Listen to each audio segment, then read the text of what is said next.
এতিয়া আপোনালোক আহি পেলাই দেখিছে মোৰ ঘৰৰ অৱস্থা বিষয়ে মইতো বহলাই নক'লেও হ'ব, আপোনালোকে দেখা পাইছে। তাৰপৰা আমাৰ স্থানীয় বিধায়কৰ ওচৰলৈ মই কেইবাবাৰো গ'লোঁ। এবাৰ মই লগ ধৰিব নোৱাৰিলোঁ, সহযোগীসকলে মানে কয় কি হ'ব আমি কৈ দিম।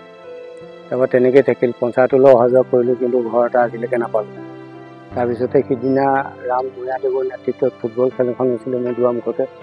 তেখেতসকল আহোঁতে তেখেতসকলক ক'লোঁ, আমাৰ বৰবালি উপমণ্ডল কংগ্ৰেছৰ বিষয়ববীয়াসকলকো ক'লোঁ। তাৰ কোৱাত যেনিবা তেখেতসকলে অকণমান সহানুভূতিয়ে মোক এই 2-3 বান্দোলমান টিং আগবঢ়াইছে, সেয়া মই আজি পাইছোঁ। তাৰ বাহিৰে আজিলৈকে মই কোনো চৰকাৰী সুবিধা গ্ৰহণ কৰিবলৈ সক্ষম নহ'লোঁ। ইফালে জল জীৱন মিছন হোৱা ওচৰতে আছে, আপোনালোকে দেখিবই।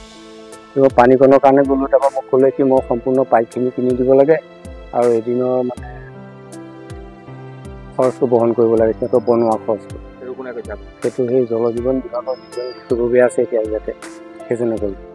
আৰু মইতো এতিয়া কিনিবলৈ সক্ষম নহয়, মই ডেইলি হাজিৰা কৰি খোৱা মানুহ, দিন হাজিৰা কৰি যেনে তেনে পৰিয়ালটো চলাই থকা মানুহ। সেইটো কাৰণে সেইটো পৰা মই বঞ্চিত। তাৰপিছতেতো আপোনাৰ ধৰক লেট্ৰিন স্বচ্ছ ভাৰত অভিযানৰ লেট্ৰিন দিয়ে বুলি শুনিছোঁ, কিন্তু মই আজিলৈকে নাই পোৱা।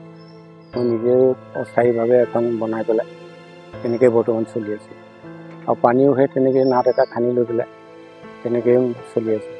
তাৰপিছতে আহিলে আপোনাৰ ৰেচন কাৰ্ডটো মানুহগৰাকীৰ ফিংগাৰপ্ৰিণ্ট লাগে, ফটো লাগে। তেতিয়া মানে মানুহগৰাকী নাছিল ফটো দিবৰ কাৰণে, সেইটো কাৰণে কাৰ্ডখন কাটি পেলাই থৈ দিলোঁ। তাৰপৰা এতিয়া ৰেচনো মই নাপাওঁ, চৰকাৰী যিটো মানে ৰেচন দিয়ে, চাউল দিয়ে, সেইটোও মই নাপাওঁ, কাৰ্ডখন কাটি থোৱা।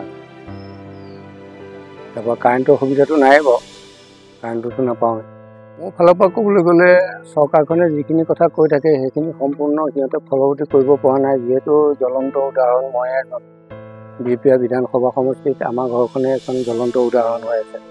যিহেতু একো এটা চৰকাৰী সুবিধা নাই, নে আৱাস গৃহৰ সুবিধাটো পাইছোঁ, নে ৰন্ধন গেছৰ সুবিধা পাইছোঁ, নে মানে পানী অকণমান পাইছোঁ, নে লেট্ৰিন অকণমান পাইছোঁ, একো ফালৰ পৰা একোৱেই নাই।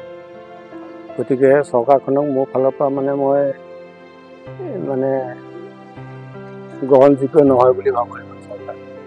আৰু এতিয়া আমাৰ যিজন উদীয়মান ৰাম ভূঞাদেৱৰ উদীয়মান নেতা, তেখেতে যিখিনি নিজৰ গাঁঠিৰ ধৰণে যিখিনি সহায় সহযোগ ৰাইজক কৰি আছে, তাৰ প্ৰতিহে মই অনুপ্ৰাণিত, মই আগ্ৰহী। আৰু তেখেতে এতিয়া যিখন সহায় কৰিছে, অন্ততঃ মোৰ এই অকণ ল'ৰা ছোৱালীকেইটা মই অকণমান সচেতন ৰাখিব পাৰিম। আৰু ভৱিষ্যত দিশলৈ হয়তো তেখেতে শিক্ষাৰ দিশত বা অন্যান্য দিশত মোক তেখেতে চকু ফুৰাব, সেয়ে আশা ৰাখি তেখেতৰ লগতে থাকিম বুলি। নাৰায়ণ ভূঞাদেৱলৈ আমি কৃতজ্ঞতা জ্ঞাপন কৰিছোঁ।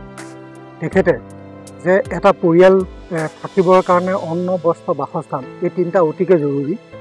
তেনে ক্ষেত্ৰত তেখেতে আজি এই আমাৰ ওচৰৰে তিনি সমীপৰ শ্ৰী দেৱজিৎ বৰাক 2 বান্দিল টিংপাত দি তেওঁক ৰ'দ বৰষুণৰ পৰা বাচি থাকিবৰ কাৰণে এটা বাসগৃহ পুনৰ নিৰ্মাণ কৰি ল'ব পৰাকৈ যিখিনি টিংপাত তেওঁ যোগান ধৰিলে, তাৰ কাৰণে আমি কৃতজ্ঞতা জ্ঞাপন কৰিছোঁ।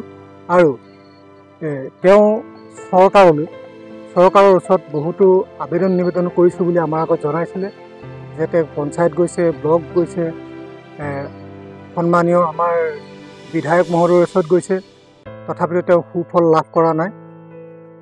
শেষ মুহূৰ্তত তেওঁ নাৰায়ণ ভূঞাৰ ওচৰত আবেদন কৰাত নাৰায়ণ ভূঞাদেৱে আজি এইখিনি তাৎক্ষণিকভাৱে অতি কম সময়ৰ ভিতৰতে তেখেতে আমাক এই ব্যৱস্থাটো কৰিছে, দেৱজিৎ বৰাক। সেয়েহে আমি তেখেতক পুনৰবাৰ আমি কৃতজ্ঞতা জ্ঞাপন কৰিছোঁ। আৰু ভৱিষ্যতৰ তেখেতৰ যি পৰিকল্পনা, সেই পৰিকল্পনাসমূহ সফল হোৱাৰ কাৰণে আমি তেখেতৰ ওচৰত অনুৰোধ জনাইছোঁ, সফল হওক আৰু ভৱিষ্যতৰ তেখেতৰ উন্নতি কামনা কৰি